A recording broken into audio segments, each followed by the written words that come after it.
Do you guys know much about gang culture? No? Okay. Do you know much about girl gang culture? Oh, great. Fresh meat. So, my story is this.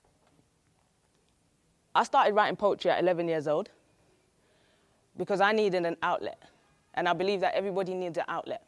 Yeah, it's important, whether that's through poetry, whether that's through some type of art, whether that's through music, whether that's through building something. Everyone needs an outlet, especially when you grow up in an environment that I grew up in. So I grew up in Brixton. I've lived there all my life.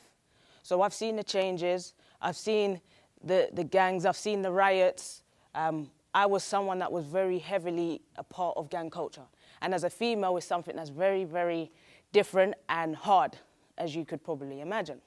So when I was 13 to 18, I was in one of the biggest girl gangs in London. And for me, that was like a safety net. That was a thing where, that was a family. And the people that was in it as well, the girls that was in it as well, they didn't also come from the same background I came from. Everyone came from different walks of life. However, us being together, it was an amazing experience, and it's not an experience that I would ever want to. I don't regret it. I don't regret it because it taught me valuable lessons. It showed me who I wanted to be. It showed me who I could be. For a long time, I didn't leave my house. For a long time, I suffered with anxiety and depression. I couldn't be in crowds. I couldn't go out to parties because I was dealing with something very, very hard and different than all the other people that I was around was dealing with. I could not stand up in front of you guys how many years ago and say these things because mentally I was finished. Mentally I was done.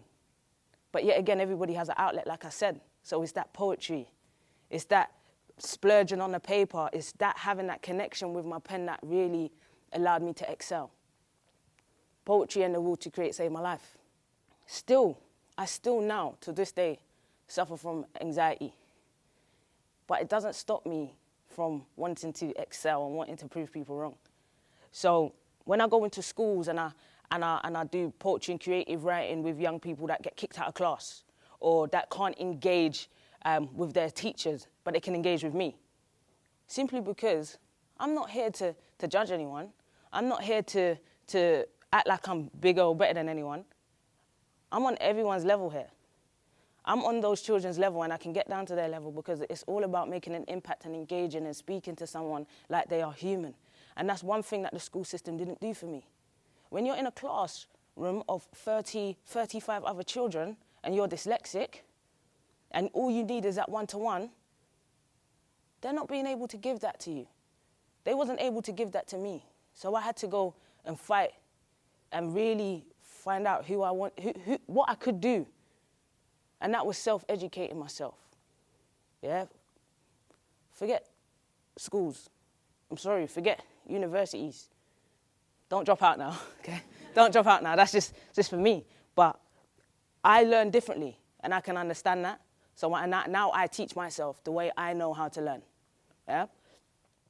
And you guys are what, year two, was it year two students? Medical students? So you guys want to be doctors and nurses and save lives, privately or under the NHS? That's a real question. No takers? Privately, you get more money. NHS, like you're a slave, you know what I mean? So think wisely when you're applying for your roles. Think wisely, because it's very important. Because we need more doctors, we need more nurses, yeah? We need more people like you guys to try and save the world, to try and make a difference, just like what I'm doing with the stuff that I do. So now my life seems great, but it's still hard because I still have friends that are still in that life. Everybody's dealing with something. And if you're gonna go in and be a doctor or you're gonna be a nurse and you're going to deal with human beings is not, sometimes it's not about following the rule book. Sometimes it's about having that honest conversation, yeah? Sometimes it's not about, let me check your heart rate. Sometimes about, okay, let me talk to you. What's going on with you?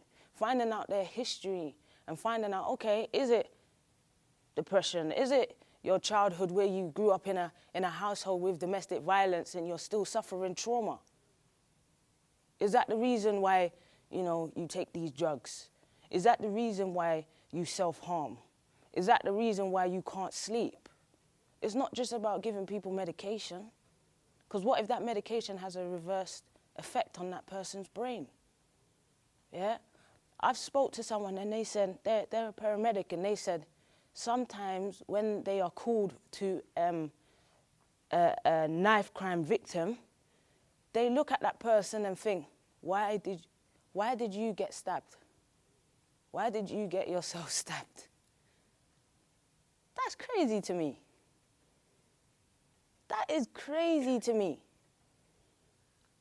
Because what if that person was just a victim? What if that person was just walking down the street and then somebody crazy just went and stabbed them? That person doesn't have to be part of a gang. That person doesn't have to be somebody that has robbed someone or done something bad. That person can just be a victim. But on the flip side, what if that person used to be a perpetrator? What if? Then now that person's a victim, so it's a continuous cycle. And everybody has a duty of care. But that moment that you start to think that it's that victim's fault, that they're laying there with a stab wound, all your morals are thrown out the window, because we are human first before any judgment. And yet again, I learned that by self-educating myself. But there's going to be a lot of victims you guys are going to come across, and there's going to be a lot of young people that are in gangs that you're going to come across and you're going to have to try and save. And you have to throw away that notion of trying to figure out, oh, why? They're in front of you now. No need to ask questions. Unless you're asking your colleague how to save their life, there's no need to ask questions. Because they're human first, before anything.